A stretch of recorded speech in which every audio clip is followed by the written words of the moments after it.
Welcome to Real Life Mentoring, where we explore real life issues to help you make an authentic difference in the world. Hi, it's Chris and Christina here with Fahrenheit Real Life Mentoring Podcast. We're so excited to interview Thomas Hill. We're going to let him introduce himself, but his story is powerful and one that we think needs to be heard. So, Thomas, give us your best introduction of who you are. Oh, my goodness. I don't think that's fair to put somebody on the spot like that. Hey, that's a core value. We don't make things fair. Oh, okay. All right. Well, now that I know the ground rules, we can play. Well, I am Thomas Hill. I'm the CEO of Kimray, which is a company in Oklahoma City, Oklahoma, that manufactures oil and gas controls for the production of oil and gas. My grandfather founded the company in 1948, and he ran it for many years. My father ran it for many years after him, and then I got an opportunity to run it for many years until they fired me.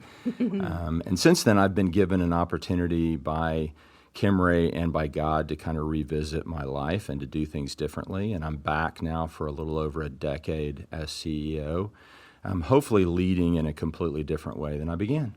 And that's probably the biggest reason we wanted to talk to you, because I heard that part of your story, which is not typical for you to be able to come back and be successful again. So that's why we wanted to talk with you.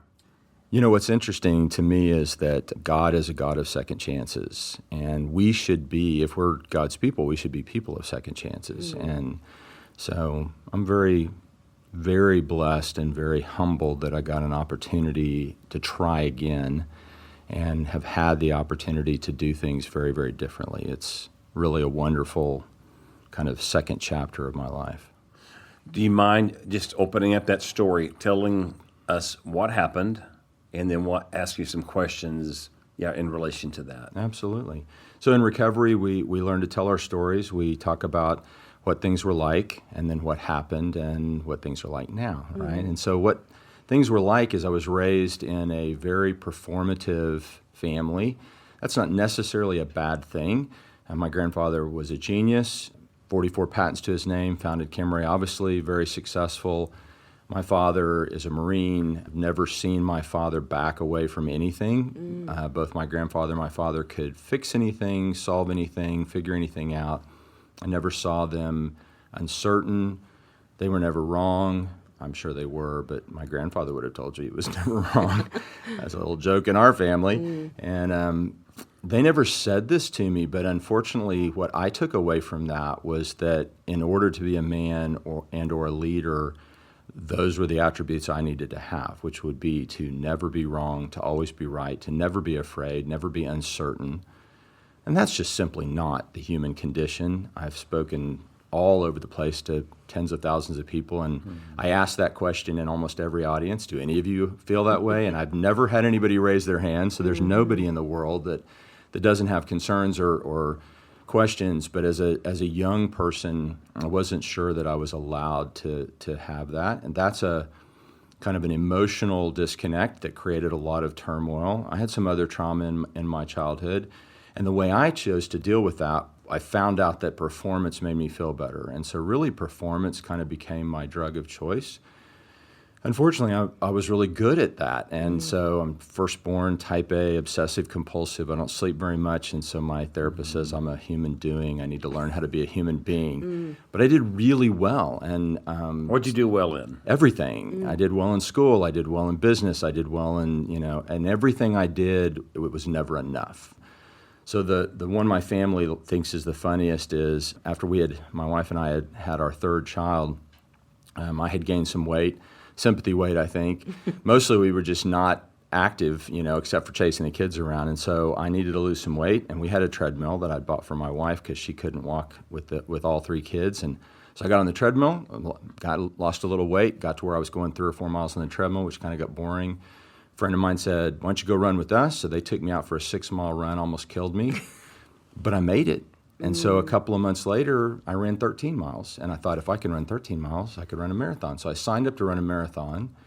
Before I completed my first marathon, a friend of mine and I founded the Oklahoma City Memorial Marathon, put that on for 15 years, ran every one of them. But before I was even done with that, I thought, well, if I can run a marathon, I can run farther. So then it was 50K and then 50 miles. And then we decided to run 100 miles. And I decided if I'm going to run 100 miles, I might as well put on a 100-mile race. So we formed the Mother Road 100, put that on 3 times. I completed 100 miles in under 24 hours. And that's my life. Everything, I can't just run a 5K. I'm going to end up running forever. I can't climb something. I'm going to climb everything. I can't collect one. I just don't have an off switch. And so that's kind of that performative thing became my addiction. Is that part of your personality? Is it how you were? Was your family culture that built that in you? Is it a combination, you think? Well, if I could answer that question, I could write a book and make a lot of money, because that's an argument that's going on to this day is, is it socialization? Is it, the way you're made up? I think it's both. I mean, I do believe that God has gifted each one of us differently, and we all have unique bents, and so I tend towards those things, and I think I tend towards those things naturally. And I think I was equipped that way by God in order to accomplish certain things. Okay. But like everything else, if we do that for ourselves, for the wrong reasons, to medicate away things that really can only be healed by Jesus, then they become problems. And so I could have been a drinker, or I could have done drugs, or I could have done a lot of things. And I did a lot of things. I have a lot of compulsive behaviors, some of which aren't healthy, that just ended up getting in the way. And it took 48 years. But I ended up blowing my life up. Like all addictions, what works for a little while doesn't work, and then more doesn't work, and pretty soon it's taken over your life. And so my life I was not doing the things I should be doing a lot of things I shouldn't be doing. Everybody got tired of that, and so they said, I'm sorry, you have to go. And so I went to rehab, I went to treatment for a little over 2 months, and something really interesting happened to me in treatment. I actually met Jesus. I'd gone to church my whole life, taught adult Sunday school for 15 years. I know the Bible frontwards and backwards. I've read all the commentaries. I'm a data junkie. I retain a lot of information. And so I spent a lot of time telling other people what the Bible said, but it didn't actually mean anything to me in my soul, in my heart. And so I was at church the second weekend that I was in rehab. A friend, a guy that had become my friend, took me to church because I had to be with somebody that was farther along in the program to leave campus. So that was a blessing, a benefit that he gave me. And I only went for the coffee, because in rehab they don't have coffee because it's a mood-altering substance, and we're supposed to learn to not have our moods altered artificially. So I'd been over a week without coffee, and I hadn't been off the campus. So that was why I went. And we had our coffee, and I was pretty much a zombie because my whole life had kind of cratered, and we went into the sanctuary. And we sat down in the second to the last row on the left. I was 6 seats in from the farthest left you could be. And if that sounds specific, it is. I remember everything about that sanctuary. I remember everything about that time. I get emotional when I talk about it. When the worship music started, something happened. I was actually physically, something came over me, through me. I don't even know. It's hard to explain. But it was physical, it was spiritual, it was mental, all at the same time, and I just fell apart. And so I'm sobbing. I mean, I'm not crying quietly. I'm sobbing out loud. Were you known to be a man who expressed his emotions? No, for years and years and that? years, I hadn't expressed any emotion at all, except maybe anger. We were good at that in my family. And so, and certainly not cried. I was not a crier.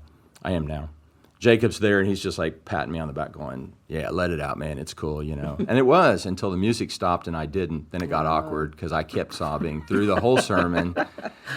Was it a large service or small group? It was kind of like a life churchy kind of place. Okay. Yeah, it's quite a few people, a big sanctuary, big open kind of deal. And that was really the beginning in that moment. I couldn't describe it. I couldn't vocalize it in the moment. I learned later kind of how to talk about it. But in that moment, what I know was true for me is that was the first time I felt forgiven. That was kind of the first time I had felt grace. And it took a lot more work to kind of figure that out and to apply that and for that to become a part of my life. But that was the beginning of recovery for me. And so since then, I'm just driven by completely different things. And, it's not mushy or it's very practical.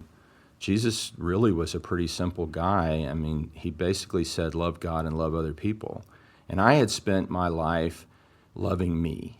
But not really, because the irony is, it's kind of that whole, if you seek your life, you lose it. If you seek the things of the world, you don't. The same thing's true. If you're self-centered, you think you're taking care of you, but in reality, you're not.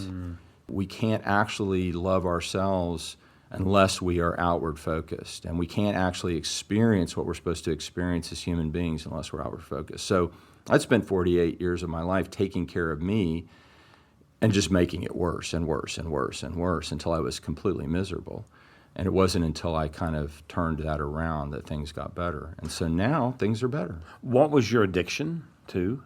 So I'm a process addict, Okay. which means that I like to do things. Okay. And a lot of that was just performative, so I succeeded. I just built and collected and started and everything, which was great because the world gives you a lot of credit for that. And you get a long list of things next to your name that you've done and boards you sat on and all these different things. So that was part of it. And then there were a lot of other kind of compulsive behaviors. And I tend to stay away from going into the details of my behavioral patterns, because what I don't want is I don't want people to hear that and then, well, that's not me. I didn't do that. Yeah. Or I'm not doing that. Because what I really want, when I tell my story, what I really want people to understand is that if they're focused on themselves and if they're doing things or taking things or experiencing things in order to make themselves feel better, to medicate something that's not right, that's not going to work long term. I'm here to tell you that will not work long term, and you're going to damage yourself. You're going to damage the people around you.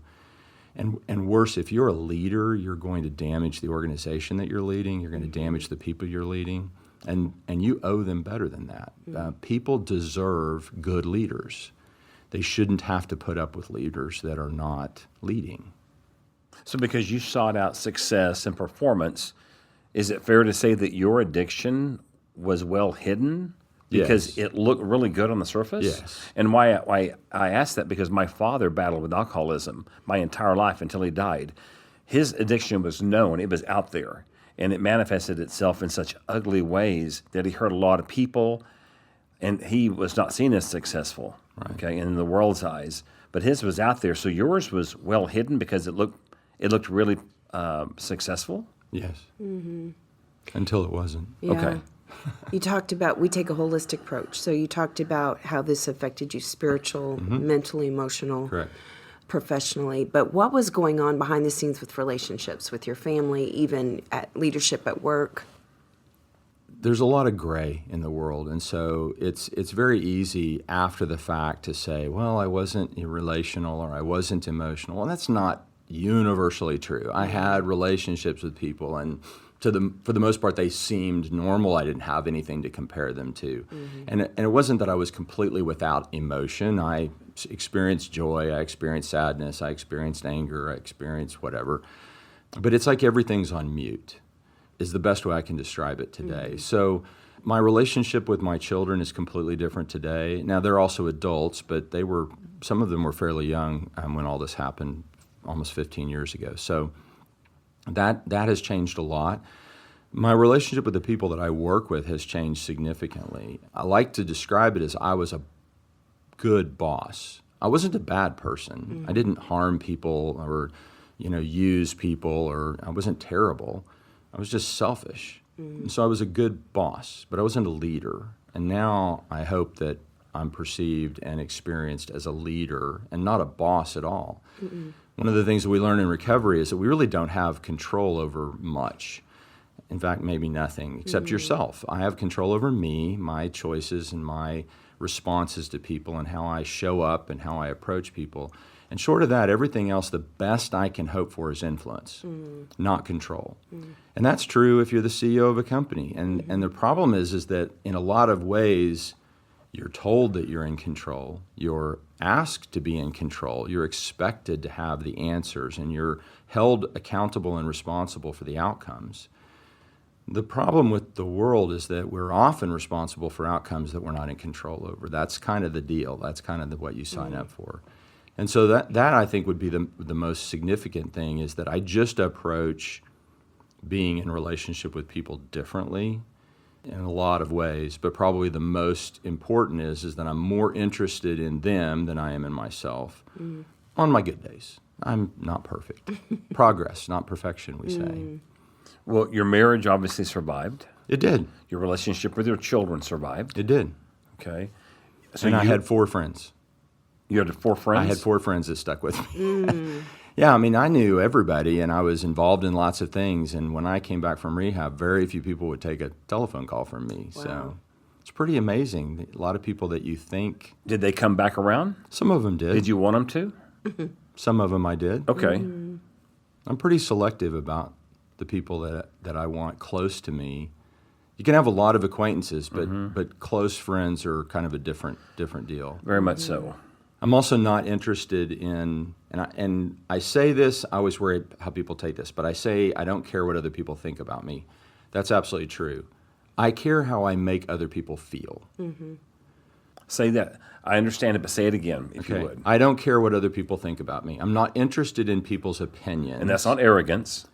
It's just their opinion isn't important because the only opinion that really matters to me is what God says about me, who God says I am, and whether the things I'm doing align with what He intends for me to do.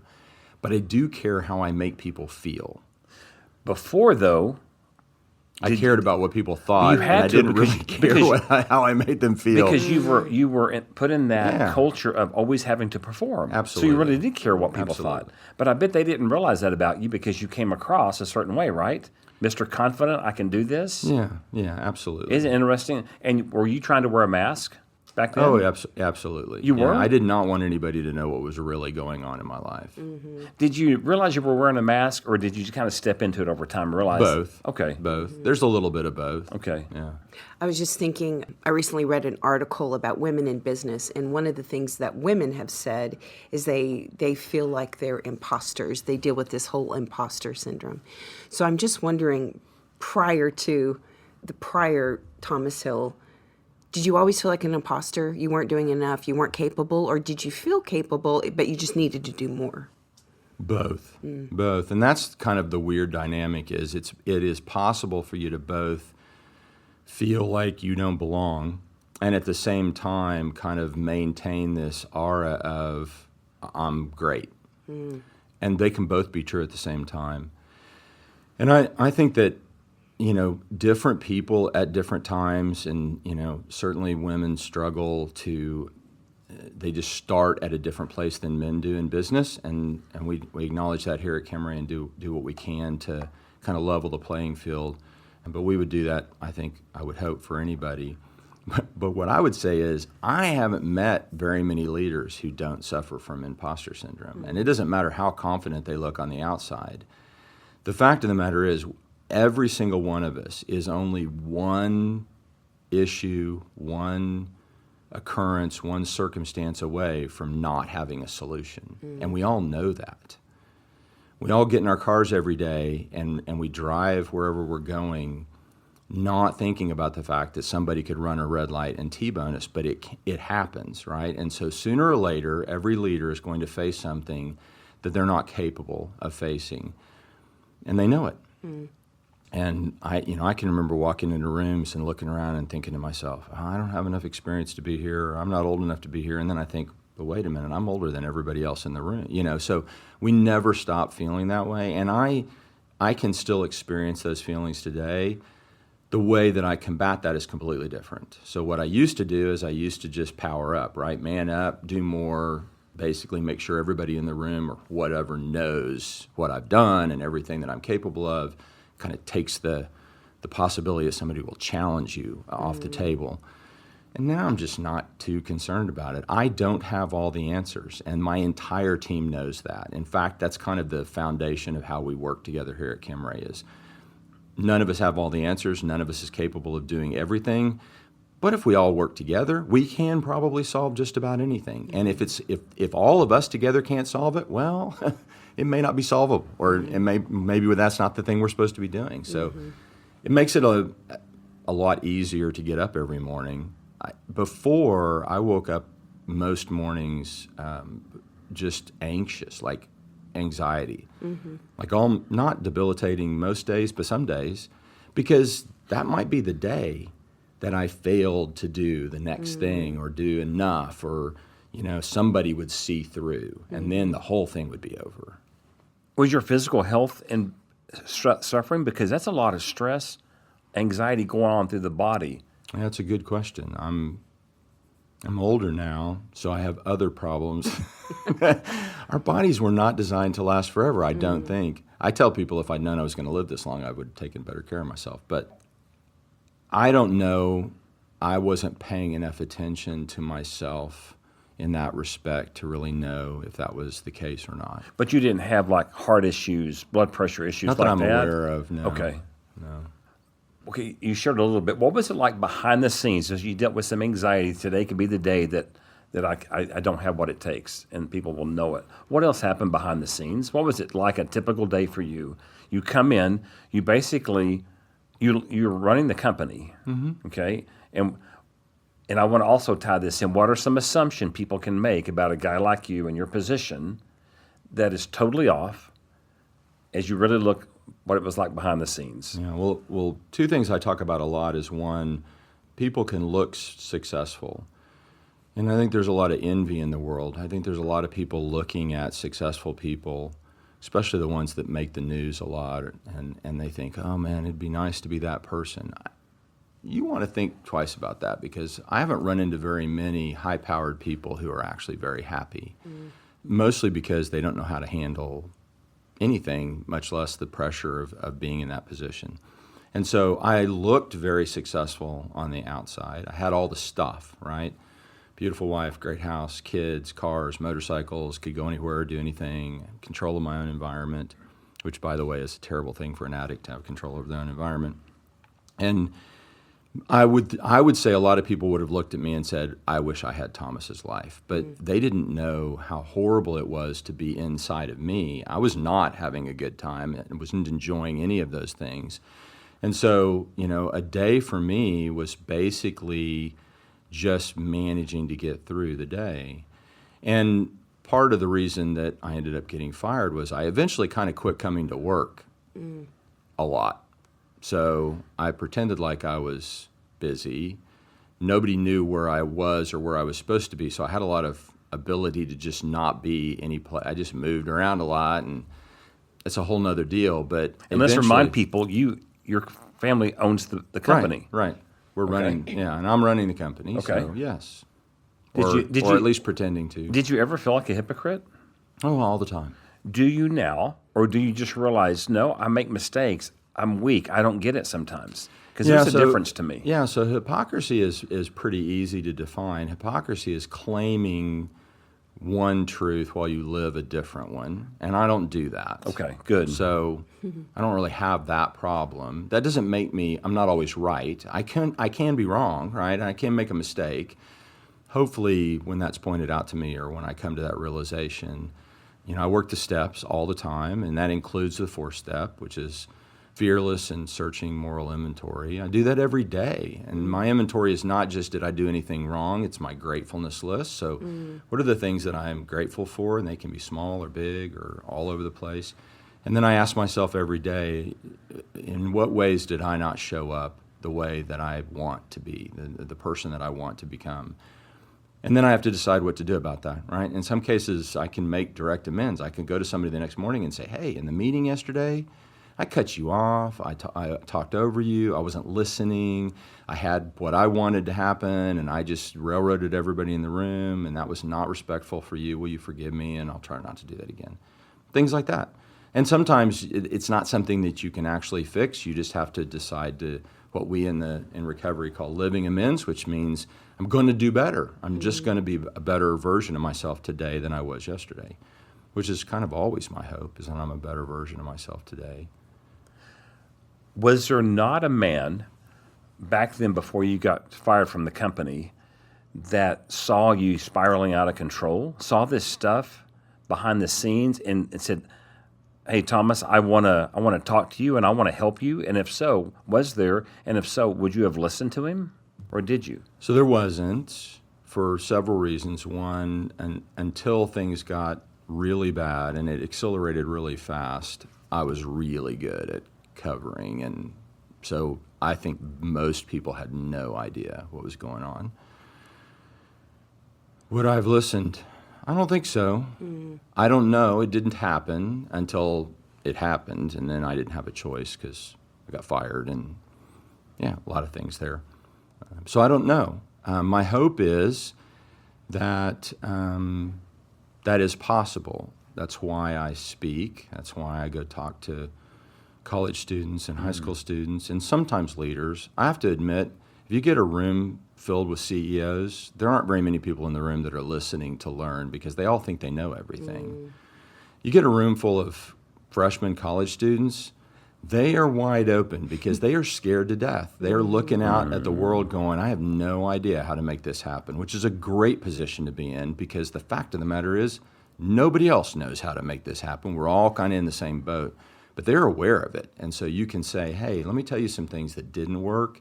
Let me tell you some things that did. Maybe you can find something useful there. I do the same thing with CEOs. I'll get one or two people who say, oh, that was very interesting. They're going to go back to doing what they do. So I would hope that we are capable of change. My path did not. That was not my path. My path was I had to run the thing to ground myself. Many addicts, that's what we do. We have to we call it hitting rock bottom. Everybody's rock bottom is differently, but mostly it involves significant loss, which is kind of the wake-up call. It's kind of like getting hit in the head with a 2x4 or a 4x4 or maybe a Mack truck in my case. I think it's interesting the process, kind of walk through the process of you're fired. What had to happen before now there was trust built to let you back in, so to speak? Oh my goodness, that's very complex and in some ways very intentional and in some ways not. A very unique situation at Kimmery. We're a family owned and run company. And the board, my father stepped back into leadership and brought in a new board. And that board, after a year of talking and thinking about what needed to happen at Kimmery, decided that it was in Kimmery's best interest for somebody in the family to run the company. And I was the only option. And so they looked at me and said, can we restore him? That was kind of the question they asked. So they called me and asked me if I was interested in talking, and I came to that first meeting with a 2-page list of demands, which it still makes me laugh because, it sounds arrogant, but it wasn't. Wait, this is after they fired you? This is after I've been gone. I started another company with a friend of mine. That was what I thought I would do. I never thought I would come back to Kimmery. And so they wanted to know if I wanted to talk about coming back, and I brought a list of things that had to be true for me to come back. If I had been a drug addict and had gotten clean and sober and was living in recovery, and my drug friends had invited me to come live with them in a house someplace, that would be a stupid decision, right? And in fact, that's the kind of the thing you don't do. You don't go back to what you were in. So there was always the question, during my recovery, there was the question of, could I actually come back to Kimmery and be healthy? Would Kimmery ever be a healthy place for me to be? And so my therapist and I had talked a lot about that. And most of the things that we thought were necessary for this to be a healthy place, those changes have been made because I was the one that was making it unhealthy in my leadership. So exit me, my dad and a different board comes in, they look around, go, well, we're not doing this stuff anymore, and they fixed all that. And so it became almost automatically a healthier place. And so they did invite me back, not as CEO. I came back as a vice president in a role that I had had many years before, working for someone that I hired while I was leading the company, which is humbling, but also a really great opportunity. It's almost like getting to try. I had fallen off the bike, and so they put some training wheels on and let me get back on to see if I was stable or not. And we did that for a while, a couple of years actually. And my father's health was problematic, and so more and more he began to rely on me. So they kind of started treating me like a COO role with him still as the CEO. Was that stressful initially, finding yourself walking back into that main leadership role? It actually wasn't. Okay. It actually wasn't. And I think that's probably what they were looking for, was whether or not I was going to be okay with that. And I was okay with that. It was fine. I love Kimmery. I love what we do. I'm an engineer. And so I've learned to love people. I love machinery. I love parts and designs and I love engineering. I like So making things. that's part of your family heritage. Your grandfather was that way. Your dad I grew and you up as with well. that. Yeah, my grandfather taught me to run a lathe when I was 11 years old. I've been making things my whole life. So Okay, this side question: did you have good people skills, good people connections before this situation happened, or have you learned to do that? Because sometimes engineers are so good at what they do, the connection with other human beings may be lacking sometimes. Not everybody, but some. yeah, I would say that I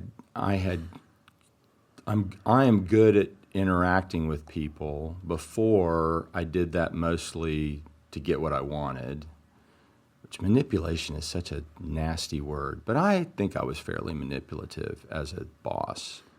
I was nice to people, but no, I've never struggled with the traditional Okay. engineer who can't speak or write or gets nervous in public. I've always been completely comfortable on stage, Okay. speaking, doing. That's just part. I have that as part of my makeup, so Okay. I didn't have a problem with that part. I've always functioned well in leadership roles from a standpoint of not being worried about doing that stuff. So that wasn't causing you stress, having to be up front. No. Okay, just curious. No. And so 10 years ago, give or take a few months, the board called me up and said, hey, it's time for your dad to step aside, and we have decided to reinstall you as CEO. And I have a lot of, at the time, we had kind of a lot of boundaries in place. So and I still do. I still meet with a member of the board who also, at the time, was an active pastor. Now he's a retired pastor. He's my spiritual mentor, my spiritual guide. I meet with him every week. I have met with him every week since I came back to Kimray. Wow. I've got other advisors. I have an executive coach. I am in therapy, have been in therapy since I got out of rehab and don't intend to stop. And then just a lot of other things that weren't working before, like nobody knew my schedule. I have dozens of people who know my schedule. Everybody knows where I am all the time. If I'm not someplace that I'm supposed to be, everybody wonders. So I don't have the freedom to disappear, which is great. I don't want that freedom. That's not freedom, that's danger. Do you know now, all these years later, that, because we're human, that you're getting too close to an edge some days and go, I need to really pay attention to this? Yeah, so we're going like way deep into recovery and rehab, which is fine if that's where you guys want to go. In rehab, we worked on, and I think everybody does, we worked on what's called relapse prevention. And the interesting thing is relapse is the end of a progression. There is a lot of prelapse behaviors, and so what you're really looking for in relapse prevention is to identify your prelapse behaviors and identify how you get to those. Because if you can stop that, then you never get to the point where you're asking yourself, do I take a drink or don't I take a drink, for an alcoholic, for instance. The wrong time to stop a relapse is when you're sitting at the bar trying to decide if you're going to order a beer or not. It's a bad place to be. So the question is, how did you end up at a bar? How'd you end up thinking about going, you back up. So yes, I have a series of things that I am cognizant of. Most of them aren't behaviors, most of them are thoughts and feelings. So if I'm feeling a certain way, so for instance, I'm not a substance abuser. I don't have a drug per se. And so I occasionally drink socially. I don't find there to be anything wrong with that. We don't drink at Kimray, don't provide alcohol at any of our events, and I don't drink in front of people that might have a problem with it. But having said all of that, if I were to ever have the thought, wow, it's been a long day, I really could use a beer, I am not going to have a beer, because that's the wrong mindset to be doing anything. Like if I'm doing anything as an escape, then that's probably a bad thing for me. Escaping is not good.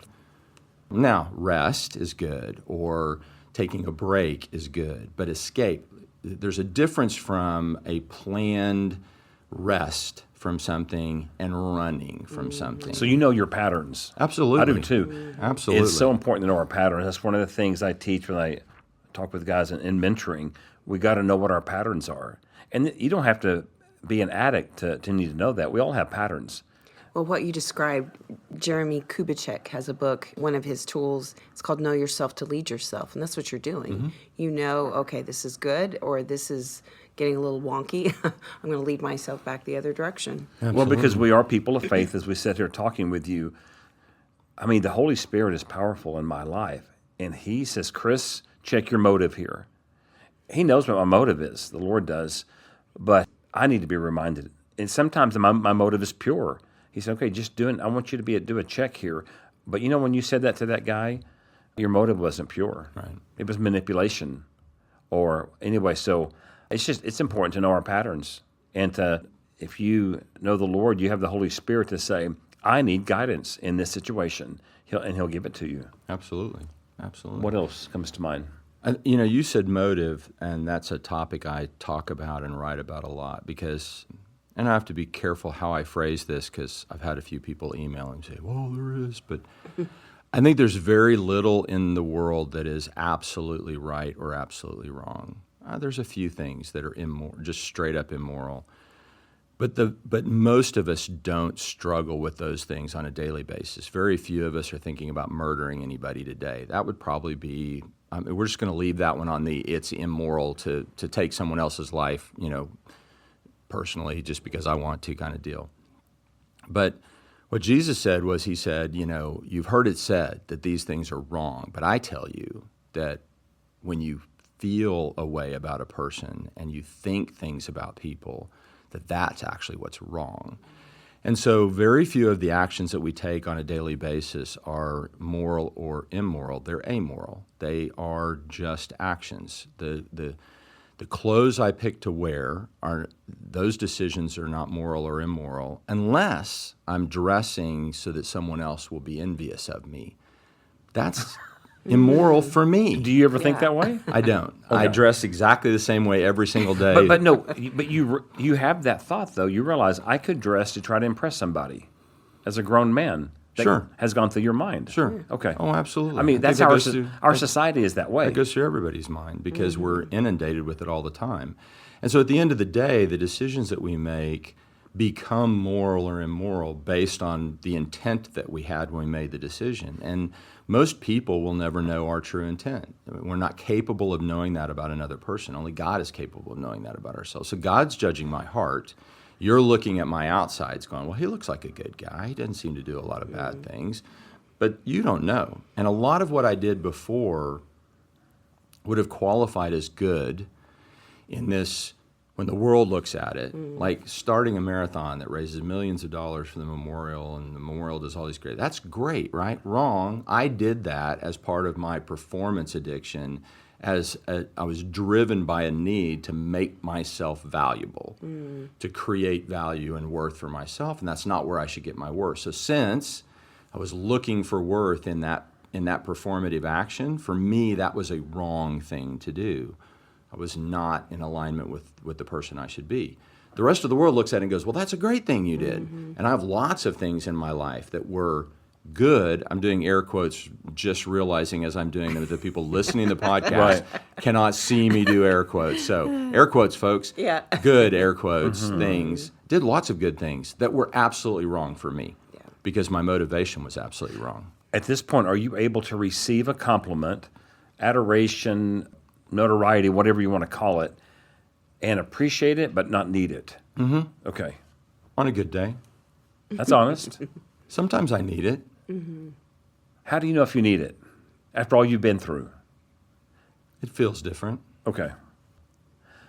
I have bad days. Well, right? I do too. And when we have a bad day, you feel sometimes like what it. you need is you need somebody to tell you you're okay. Yeah. Sometimes you need somebody to say, hey, I know you think you missed on that one, but you do a lot of great stuff and it's going to be okay. And you're like, okay, I needed somebody to tell me that. Sometimes you just need a hug. No, that's right? true. And we're not talking schmoozing. Right. I bet you don't schmooze well, or you don't receive it well. Either one. Yeah, I'm terrible at schmoozing. But I'm getting pretty good at actually telling people why I value being in relationship with them. Even with other men? Oh, yeah, mostly with other men. That's excellent. Mostly with other men because it's dangerous to do too much of that with other women. Well, okay.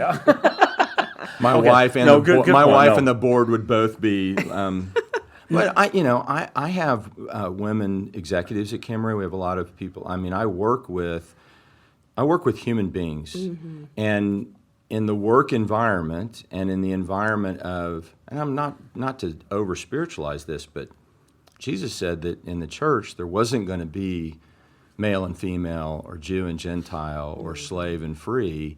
I think we are supposed to consider everyone around us as a human, not as a boy or a girl or a black person or a white person or an educated person or an uneducated person. And the command was really simple.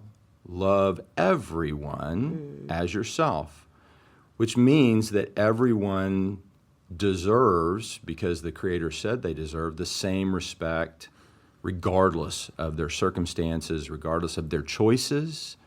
I mean, that's the one that trips us up, right? As we say, well, I value everybody, but that person made choices, and there are consequences to those choices. And one of the consequences is I get to look down on them. They don't ever say that out loud, right, but that's exactly what they do, or we do. Let's just lump us all in because we've all done it. We'll all do it again.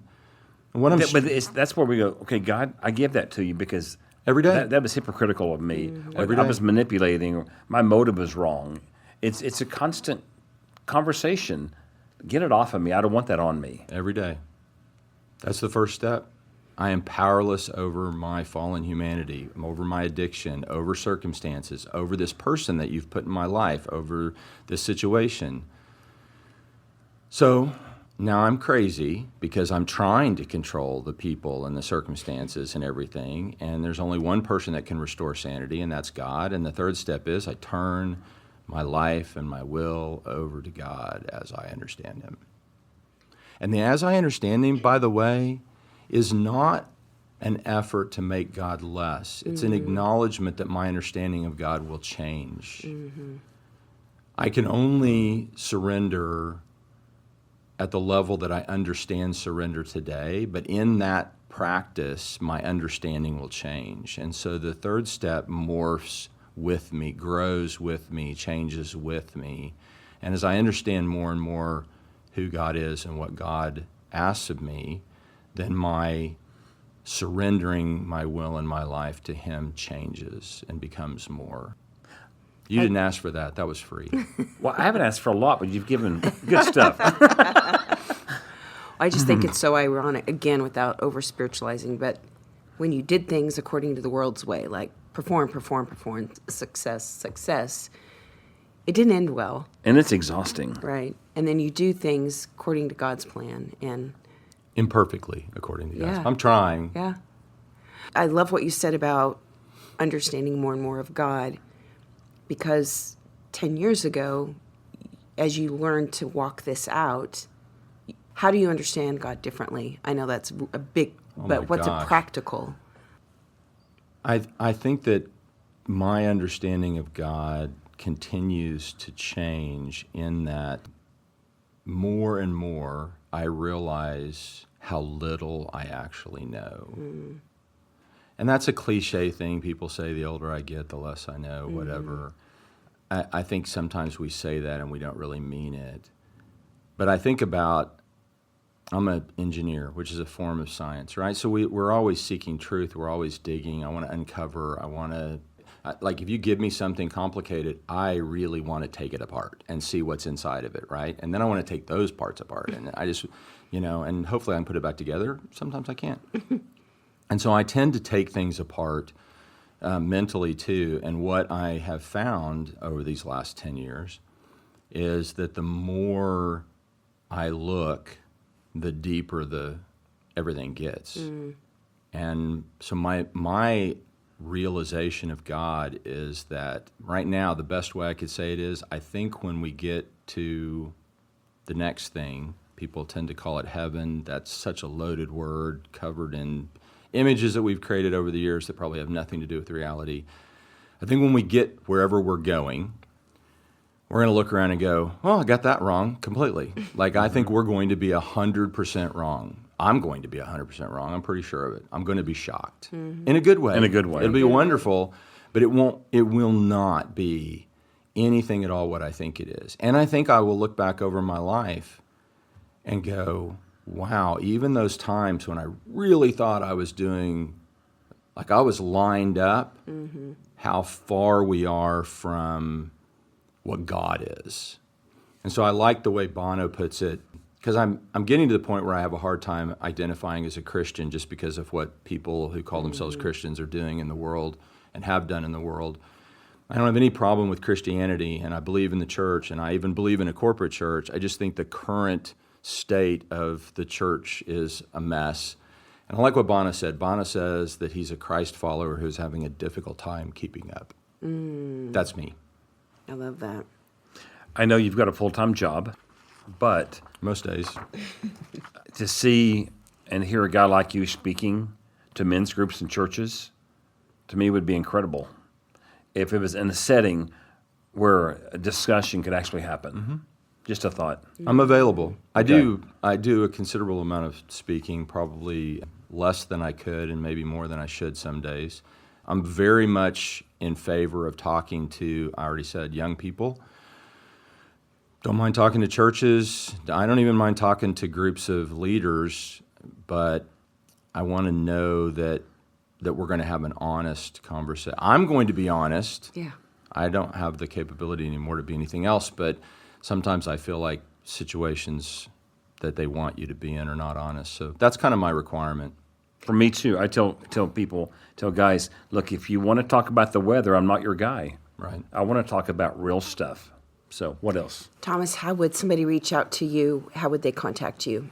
Well, the easiest way to get in touch with me if you don't have any idea is just to go to Kimray's website, which is kimray.com, KIMRAY.com.